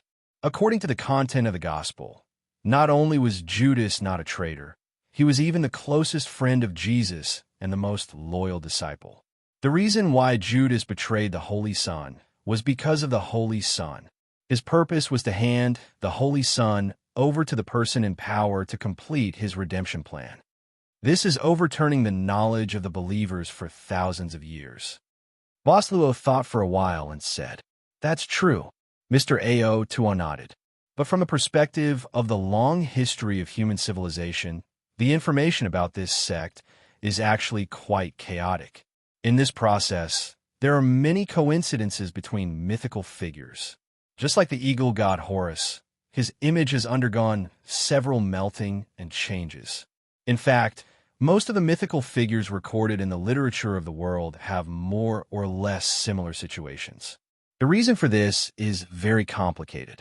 It could be related to human migration, or it could be related to the integration of ethnic groups and cultures. But the real history is only known by those involved. Boss Luo suddenly asked, then, Mr. O, do you know? Mr. Ao Toal looked at the young man in front of him meaningfully and said indifferently, how would I know? But, since you're interested in the gospel, I can recommend you a person who is very knowledgeable in this field. If you can safely walk out of this desert and have time, you can go and find this person. Can you tell me where the scholar is? Boss Luo was naturally interested. Mr. Ao nodded and said, his name is Prussian Kaiser. He is currently working in the National Geographic Society in America. He is a consultant in the society. If you want to visit him, you can mention my name and add the name Golden Pupil. You have really helped me a lot, Mr. Ao Tua. Boss Luo smiled slightly. He was not disappointed because he did not get more information about the gospel from Ao Ta. Instead, he vaguely felt comfortable because he got other clues from Ao Ta. It was like solving a puzzle, step by step. These steps seemed to be able to fascinate him and make his calm heart faintly ripple. You will surpass all of them, but you will be cursed for generations because of this, Mr. Ao Ta said suddenly. Boss Luo blinked and showed a thoughtful expression. Mr. Ao Ta smiled and said, this is a record in the gospel. It is what the Son of God said to the traitor Judas because the Son of God told him a secret that no one knows, the real mystery of the kingdom of heaven. But in the translated gospel, we didn't find any more explanations about the true mystery of the kingdom of heaven. Of course, I'm also very interested in this mystery. If you can solve this mystery in the future and remember me, you can tell me. Luochio directly agreed and said that if Mr. Ao Tua was still there at that time, he would definitely arrange it personally and tell him the result. He said that he should still be there. After all, he looks so young now. No matter what, he should still have a few decades of life left. They were like good friends. The conversation between the two made Claudia feel that something was wrong. What's with the fake friendship between the two? New student, don't be led astray by this old man. At this moment, Boss Luo suddenly asked, by the way, Mr. Ao, do you know a lady named Maria? Maria? Ao Tua frowned. In my life, I met too many women named Maria. I don't know what you're asking about. Boss Luo smiled and said, nothing. Maybe I remembered wrongly. Mr. Ao Tua looked at Luochio in confusion and then shook his head. He vaguely felt that the young man in front of him was hiding more secrets than himself. Maria? Who is she? At this moment, Claudia came over and asked curiously, is she the classmate you just mentioned who dreams of being an explorer? That's the other one. Boss Luo smiled and said, the other one? That's two, including the one who asked for leave. How many are there? Unfaithful. Chapter 1523. The closer they got to the mysterious oasis, the more they saw animal corpses buried in the sand. But there were only animal corpses. Just like what the Bedouin Adil said, there were few people around here. Even if they knew that there was an oasis with plenty of water, they would rather live in a more difficult place. The more primitive the tribe, the deeper the worship and reverence for the primitive. Luochio and Mr. Ao Ta stopped talking about the Gospel of Judas. Maybe it was because they were getting closer to their destination. Everyone gradually became silent, including Arya, who looked like he would die if he didn't speak. The camel in front can't go any further. Arya suddenly said loudly, if you go any further, the camel will lose control and throw you to the ground. Don't believe me, otherwise don't blame me for not warning you when you were thrown off. Claudia looked at Boss Luo dubiously, only to see the Boss Luo nodding slightly. Claudia didn't say anything this time. She actually felt that the camel under her was gradually becoming more and more difficult to control. The camel's desire to move forward was constantly decreasing. What is in front of us? Claudia couldn't help but frown. God! Arya put his hands in front of his chest and bowed toward the oasis in the distance. We humans shouldn't offend the great God. We will be punished. Claudia sneered, but you have already offended him half a year ago, and now you are doing the same. Arya naturally had a twisted theory. He said bluntly, God won't be too harsh on hard-working people. I am a hard-working person, and I have a heart of respect for God. Is this heavenly God blind?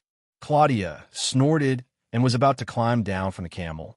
Unexpectedly, the camel under her suddenly became chaotic and started to spin around. Claudia was indeed thrown off the camel's back.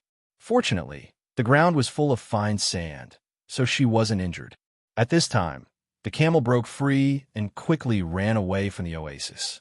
Claudia chased for a few steps, but couldn't catch up, so she chose to give up and walk back with a gloomy face. Why didn't your camel lose control? After returning, Claudia looked at Luocio in surprise. Since Boss Luo chose to walk with Mr. Ao Ta, he didn't sit on the camel anymore. He only held the rope tied to the camel. This camel was very obedient at this time, without any sign of losing control. Animals will lose control because they feel uneasy and dangerous. Mr. Ao Ta said at this time, "They are much more sensitive than humans. Creatures like camels, the ability to predict danger in the desert is second to none. This camel probably didn't feel any danger, or just felt safe." "Is this a female camel?" Claudia rolled her eyes in annoyance. At this time, Luocio suddenly let go of the rope in his hand and stretched out his hand to pat the camel's body, saying softly, "It's been a long journey. Go find your companions." This camel seemed to be able to understand him. At this time, it softly neighed twice and ran in the direction of the camel that lost control. But from time to time, it would stop and look back until it finally disappeared among the sand dunes on the way here.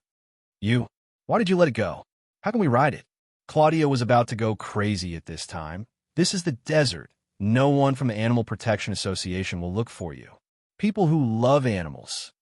Boss Luo said, "Since there's only one camel left, then it's not easy for us to ride it, right?" Claudia opened her mouth and stomped her feet, muttering, "Let's ride it together. Stop arguing." "Look," Arya suddenly stopped the conversation and pointed in front, where the oasis was located in panic. On the road ahead, at the end of the distorted air due to the heat, a huge, swaying building could be vaguely seen in the brownish-green oasis. The swaying of the building was naturally due to the refraction of the light.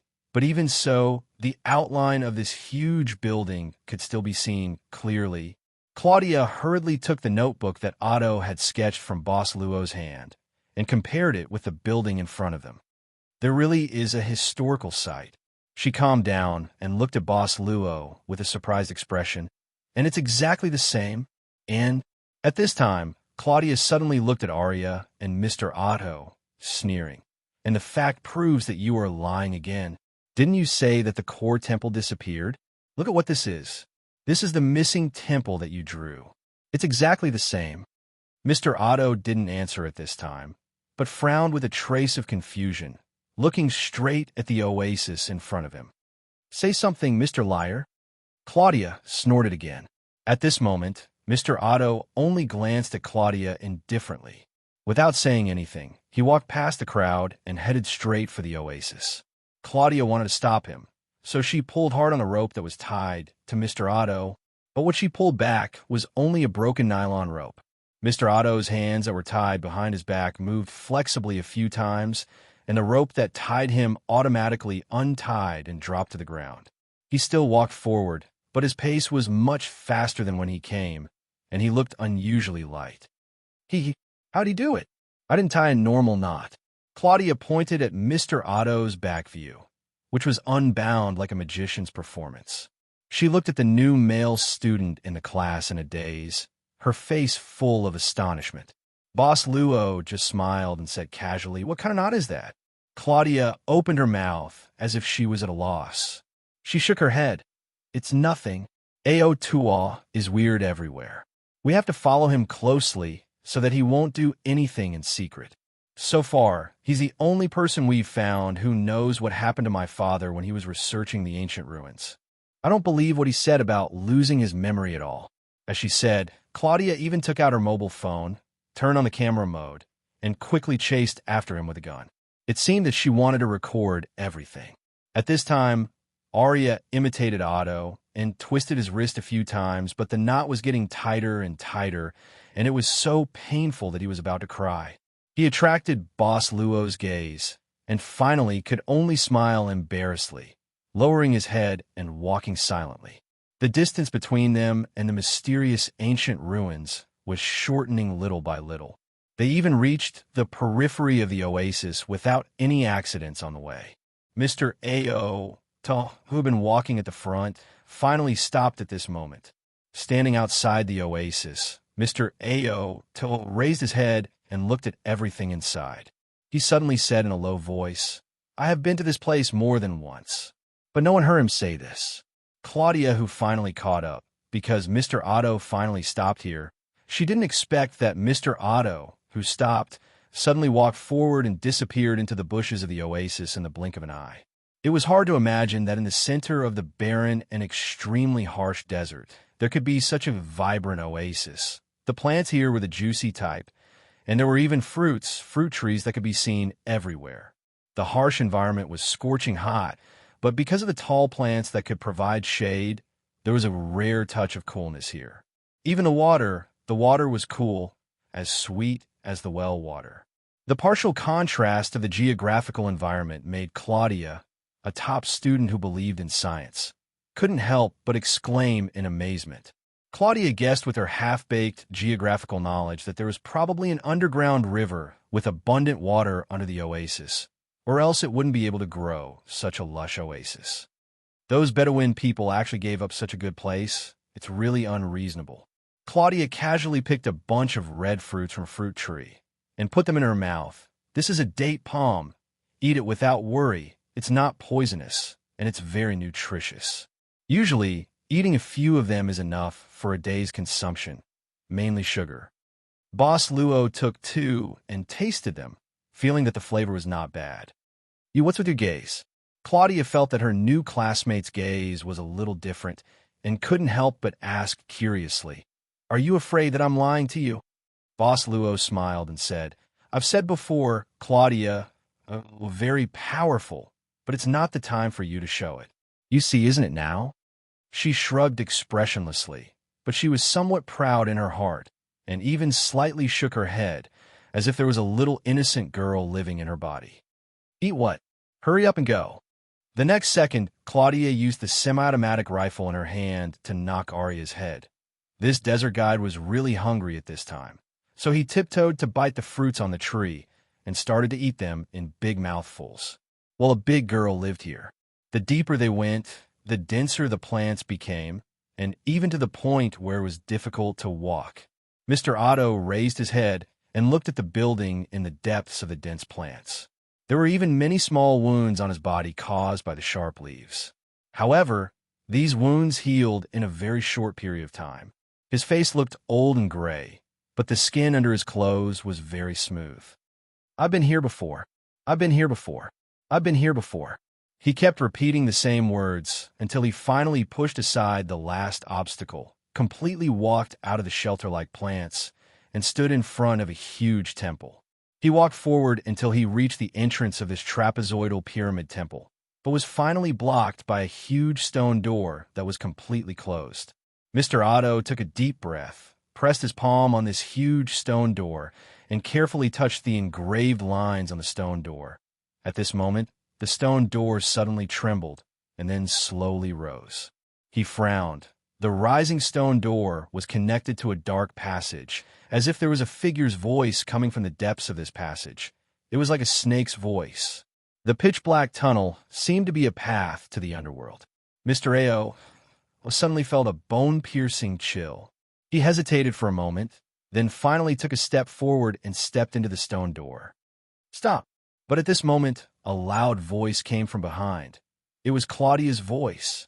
Mr. Otto, who suddenly heard the voice, suddenly shivered. At this moment, he found that he was already soaking wet. At this moment, a large amount of sweat was excreted from his body. Although he also sweated, because of his physique, the amount was much less than that of ordinary people. Such a large amount of sweat, it was only a few times in so many years. His heart skipped a beat at this moment. Mr. Ao immediately retracted his footsteps. He could only feel that the faint snake-like voice became louder and louder in his mind. His face suddenly turned pale, and then he felt dizzy.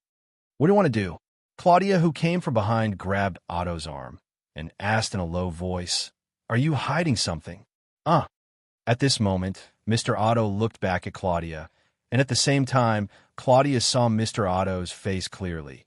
She suddenly screamed in horror. AO20's face was filled with tiny cracks at this moment. It was as if his entire body was a doll made of clay. His face, his neck, and even his exposed skin were all cracked like a clay doll that had been over-dried. This horrible appearance was the reason why Claudia screamed instantly. She instinctively loosened her hand that grabbed Otto's arm. Mr. Otto lost his support at this moment and directly fell to the ground with his eyes rolled back. What happened? I don't know. He suddenly... Claudia turned back, looking at Luaccio, who came from behind, and became extremely flustered. I just grabbed him, and he suddenly fell down. His appearance has become extremely terrifying, very, very terrifying. Hearing this, Arya hurriedly turned Mr. Otto, who had fallen to the ground, over. But at this moment, when he saw Otto's appearance, he was suddenly shocked, and he was so scared that he directly sat up. This? Is there really a God? The God is going to punish us. Punish us. As he said this, Arya suddenly crawled on the ground, his whole body trembling, and his mouth kept muttering something unknown, but Luaccio could tell that this was the dialect of the Bedouin people. It seemed that Arya was the same as Mr. Adil from the small tribe. They were also Bedouin people. At this time, Boss Luo glanced at the unconscious Otto, and when he was about to carefully examine him, the red genie hiding in the magic lamp suddenly spoke. A suppressed voice. Inside, there's an evil aura. I can feel a power that is far stronger than me. In this world, there is a power that is stronger than me. The genie of the genie of the genie of the genie. Quickly go. Take me away. The thing inside seems to be waking up. Quickly. In the end, the red genie's voice became nervous.